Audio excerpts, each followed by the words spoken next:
So here's my first Friday in June project. Last weekend I set the pillars or the concrete block there to set the water tank up onto. Went out today, filled it, got that one full, emptied it into that one and made it full. And then I've plumbed the tank, running the PVC underground. I know a bunch of plumbers are going to tell me that's wrong. I don't care what you say. But there's my runs.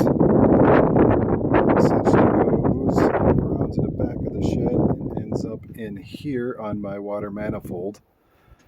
And right over there is where it comes in. Currently, when I turn that valve on, that first spin down will fill up. Water will always find its level, and it will fill that one up. If I turn that valve on, it will actually start to fill up that second one right here.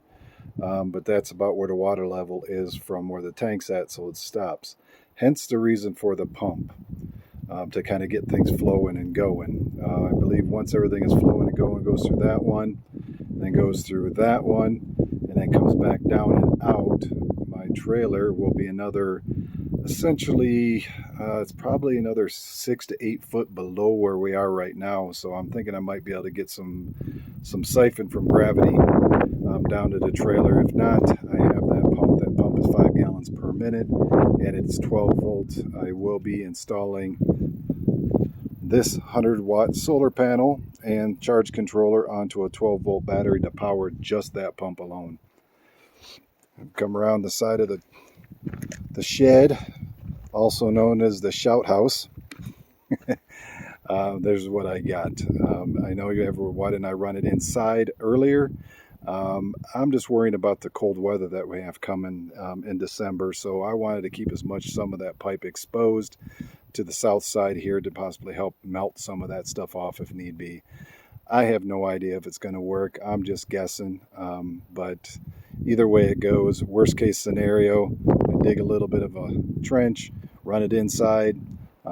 Best case scenario, I don't have to do shit and it works. So that's the overall plumbing portion of it.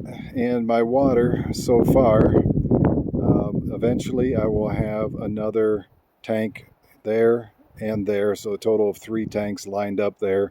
I'm just going to go ahead and create another manifold across each one of them and feed all of this all of this line off of just one line.